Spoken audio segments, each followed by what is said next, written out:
láàrin wọn bá ìṣẹ́jú díẹ̀ ẹ̀rọ makéwùtẹ̀ sọ pé ẹnìkan ó gbé fọ́tò yín ó sọ̀rọ̀ lórí ọ̀rọ̀ yín kí lẹ pópọ̀ ẹ̀ ẹ má dààmú ara yín ọ̀rọ̀ tí ẹ yẹ etí ọ̀gẹ̀dẹ̀ ni kò tó wọn à ń yọ àdá tì kò ṣẹ̀ṣẹ̀ máa gbé fọ́tò ẹ dákun nígbà tá a sọ̀rọ̀ ń pa bàbá nábì kò sínú náà aṣọ ń táwọn àfa sọ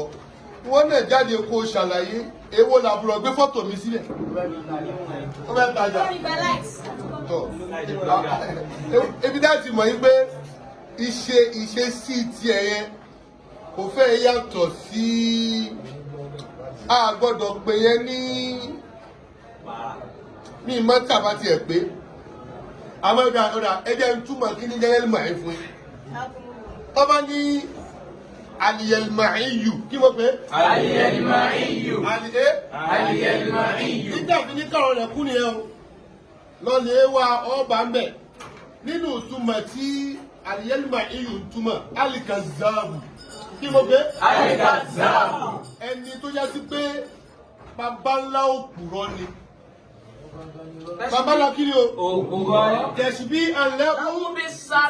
wọ́n pè kí ní kan ní asarab kí mo pè é asarabu yìí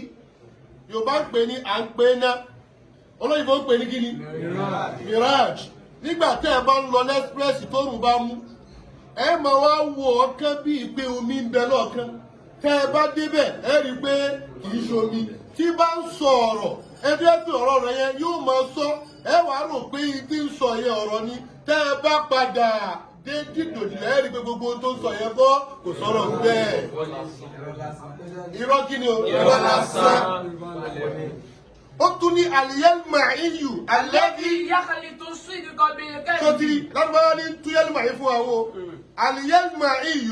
alẹ́bí yakhlitu sidqa bil kadhib. ẹni tí ó máa mú irọ́ wọnú òdodo yóò máa da dàrúdàpọ̀ òdodo àti irọ́ ní jẹ́ Yelma'e wàlí ismu yatahatharu ala al-musamma orúkọ amọ̀ròyìn tí Yelma'e bá ń ṣe tí ń ṣe yẹn orúkọ ní ro àfà kí ló pè lára kọ̀ọ̀kan ó ní alkasabu tẹ̀sí aláwù ó tún ní kí ni alladhi yakhlitu sidqa bil kadhib. alladhi yakhlitu sidqa bil kadhib. orúkọ ní ro ọmọ yẹn orúkọ ọmọ níjànú ọmọ. yóò sọ fún mi pé Yelma'e barkun albarqu alladhi yakunu fi sahabin kódà la matara fihi. àwọn Yelma'e alibarku ó ní ètímá alladhi yakunu fi sahabin. òjòṣù ètímá tí ń ṣá wàràwàrà yẹn òun náà ń pè ní Yelma'e ẹ̀sùn jò yẹn bó ti wá ń ṣá yẹn ní sàábí la matara fihi. kí láǹfààní òjò tó ṣú tí ó rọ̀ mọ̀nàmọ́ná tí ń ṣe yẹn kò wúlò fún kankan táwa fẹ́ lò fún àníkómi dàálẹ̀ ọ̀rọ̀ tí wọ́n ń sọ yẹn ebi ẹ̀sùn kọ̀rọ̀ tí ń sọ fún mọ̀nà òjò tó ṣú tí wọ́n ń ṣe mọ̀nàmọ́ná táwa rómi kó wá ti wá gbé báàfù tó fi pọnmi kalẹ̀ inú àgbẹ̀ ń dùn kójò rọ̀ òjò wá rọ̀ ìdí ń jẹ́ Yelma'e nù tí bá wọ́n ṣe bí tí ń ṣe yẹn orúkọ ní ìrò tó bá gbé Yelma'e ti zẹ̀kíyù ni azẹ̀kíyù wọ́n ṣe bóun ti ṣe yẹn bí àgbàlagbà tó tó bí ọmọ bá sọ̀rọ̀ yóò jáde sí kò sí respect ń bẹ̀ nínú àwọn àhàdáwù súnà wọ́n wà nínú àwọn àhàdáwù manhaj salafi salih ló wà because àwọn tí wọ́n jẹ́ kí àwọn èèyàn mọ̀ yí pé súnà nẹ́bì àwọn wọ́n ti rí nìbí àwọn yóò mọ̀ rò pé eléyìí tó ń ṣe ìdí àwọn sálàfì tó pẹ̀lú nígbà yìí ṣé bí wà àwọn tó bá ń ṣe nǹkan yẹn tí máa rí nì mo wo àyèmọ́ ìwé tó sọ̀rọ̀ sáwọn àgbàlagbà àyèmọ́ yí ìgbà kí ló fẹ́ sọ ń pa tiwa tí ó dùn wá Mawlana Sheikh Daud Al-Fadl Abdul Majid ọ̀sán Dr. Zikirullah Shafi'i ẹnìkan sẹ́ndì ẹ̀ mo gbọ́ tó ní bàbá yẹn ń sọ̀sọ́kúsọ lẹ́nu irú ọmọ báyẹn orúkọ ní rò ó a ní bàbá àwọn kan ní bàbá nẹ́bì ń sọ́fà nùnà àwa sì ní àwa ò gbà kí bàbá nẹ́bì ń sọ́fà nùnà a dẹ̀ mú tíra wọn lánàá a ṣàlàyé ẹ̀ nígbà tí mi ń ṣàlàyé kí ó ṣe mo gbé fọ́tò rẹ̀ síbẹ̀ ṣàlàyé kí ó fáwọn èèyàn má gbé fọ́tò síbẹ̀ as-Salafi al-blogger wí ló fẹ́ yà.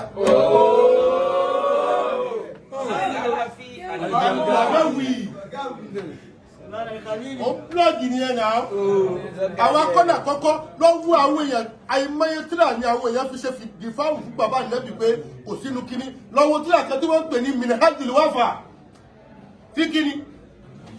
Minhajul Wafa ó dà ó nílé àjẹ́ lọ́wọ́ tíra kan tó ń pè ní Minhajul Wafa fi najati walidayhi Mustafa ṣùgbọ́n kò pọ̀ létí ẹ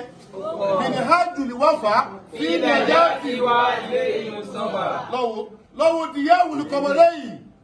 fi najati walidayni ash-sharifayn diyawul qamarayn fi najati walidayni ash-sharifayn orúkọ tíra nìyẹn lọ́wọ́ gbogbo tóun náà sọ ni pé bàbá Ànábì ṣe kèé ṣe kèfèrí tí ó jẹ níná ọgbọ́n ó tún ní alikini mazadi kulli خلفاء في والديه المصطفى المقامة السندوسية في النسبة المستوى التعظيم والمنة في أن أبوي رسول الله في الجنة نبتلاني نشر العلامين المنيفين في إحياء الأبوين الشريفين نبتلاني السبل الجلية في الأهباء العالية بوتيرا يبقى أكبر yàtọ̀ sí ìta múwálànà tàpẹ̀ ní kashful khatọ̀ líbàyáni máa mushkila fi hadithil Mustafa. Ibi àwọn àfáà sọ lágbàáyé àwa sọ tiwa pé bó ti rí ní ìwọ náà ṣàlàyé tiẹ̀ máa rẹ̀ gbé fọ́tò ẹ̀ nìkan sí. àbá ìbọn àmọ́ wọ́n ní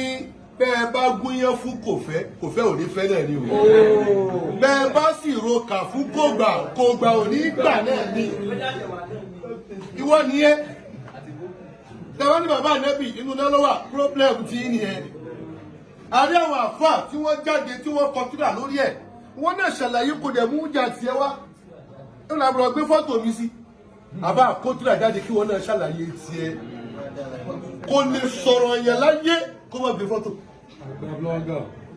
ṣàgbà blọ́gà ni ọmọ kékeré ni òkè ṣàgbà o.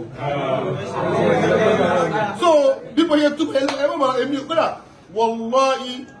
tallahi thumma billahi èmi náà ti ní fọ́tò yìí báwọn yẹn ṣe sẹ́ndì ẹ̀ sí mi pé ó gbé fọ́tò yìí ìfẹ́ káwọn yẹn ó fi pàtẹ́ńṣì àwọn èèyàn náà ni ìwọ sọ̀rọ̀ kó má gbé fọ́tò yẹn sí. sọ̀rọ̀ kó má gbé fọ́tò yẹn sí. nígbà wo làwọn èèyàn dórí social media ibi tí wọ́n gbà gùkẹ́lẹ̀ ni wọ́n padà gbà sọ̀kalẹ̀ àwọn tí wọ́n ń gba mọ́dájú sálàfì sẹ́lì jẹ́gẹ́gẹ́lẹ́ rí ẹ kò sí ìwà ẹlẹ́kọ̀ọ́ kẹ̀kẹ́ lára rẹ̀ kò sí ìwà táàrí lára rẹ̀ pé haza khulqur rasul ṣé inú súnà Nábì kan ló wà ní pé àwọn tó bá jágbàlagbà ká máa ṣàpẹ́lẹ̀ wọn ká máa ṣàyẹ́sí wọn ọ̀dà mo wá challenge Yelma'E aina abuka. Ǹjọ́ lè sọ pé pòwò ni bàbá rẹ wà. èyí tó máa ń wá ń dùn yẹn ni pé gbogbo àwọn wọ̀nyí ẹ̀ ní rí hasarun máa mọ̀ kánẹ̀ tó sọ pé tọ̀ kó náà tiẹ̀ wá tiẹ̀ jáde pé tọ̀ ada àṣàrù wàlíyì fìlì Islam. àwọn tó wá gbìyànjú bọ́lọ̀ ti lágbára mọ́ tọ́lọ́ ń dẹ̀ ní kí wọ́n ṣèwọ̀nba ní wọ́n pé tán àwọn ni wọ́n wà jókì tí bàbá tiẹ̀ wà náà wà màzùmú nẹ̀ ni. wọ́n gbé fọ́tò mi yẹn kò gbé fọ́tò mi àwa náà gbọ́dọ̀ máa gáìdì ibi tójú wa bá tó à sọ̀rọ̀ pa rẹ̀ pé báwa ti rí ni gẹ́gẹ́ bíi pé a jẹ́ olùkọ́ ẹ̀yin náà fẹ́ béèrè lọ́wọ́ wa. wọ́n náà jáde kó ṣàlàyé tí náà wọ́n lọ gbé fọ́tò àwọn èèyàn bẹ́ sílẹ̀ Sheikh Labib àti dandan ní kò gbé fọ́tò ẹ̀ àyíṣì ti dàníyàn problem ọwọ́ ẹ̀ ẹ máa rí owó àti SMB ẹ fílẹ̀ àwọn akẹ́wà èmi ò ráyè tiẹ̀ nínú àfáà tó lọ́wọ́ bá ṣe dáadáa fún SMB wà ìsì máa ń sá fún SMB yìí ni o ní máa ń sá fún ni o torí pẹ̀lú agídí àti ìmọ̀rànjú lówó máa fi sọ̀rọ̀ SMB ó farabalẹ̀ títì fọ́kàn so wọ́n wà tẹ́ SMB ni ẹ àǹtà wà SMB ẹjọ́ ọmọ ẹ̀rọ èmi ò ní ọba àkúmidọ̀ tó la mẹ́wàá ọba ó pè mí lálá ìmọ̀ká alhamdulilayi tí n bá jẹ́ èèyàn ò lè jẹ́ onímọ̀ lọ́dọ̀ gbogbo èèyàn tí n bá jẹ́ aláìmọ̀ kan lọ́dọ̀ rẹ̀ mo ti ń kọ́ àwọn èèyàn lẹ́kọ̀ọ́ mi ìrògbó ti jáde lé kí.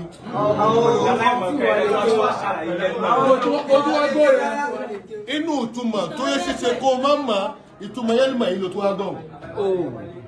ṣé màá wá jẹ́ kí ìyẹn dá mi padà sẹ́yìn tí n bá ti ráyè tiẹ̀ mi ní ráyè tí yín mọ̀. kò lè mú tírà kan láyé yìí kó wá mú tírà ẹ̀yọ̀ kan kó wá bẹ̀rẹ̀ mí ní hálífì iyì láyá iyì kó ṣàlàyé ẹ̀ fáwọn èèyàn àfi kó máa dẹ́dẹ́ wọ́n pọ̀ bẹ́ẹ̀ o. so kí ọlọ́run bọ̀ bá dẹ́dà. kó wá aṣọ ọmọlẹ̀.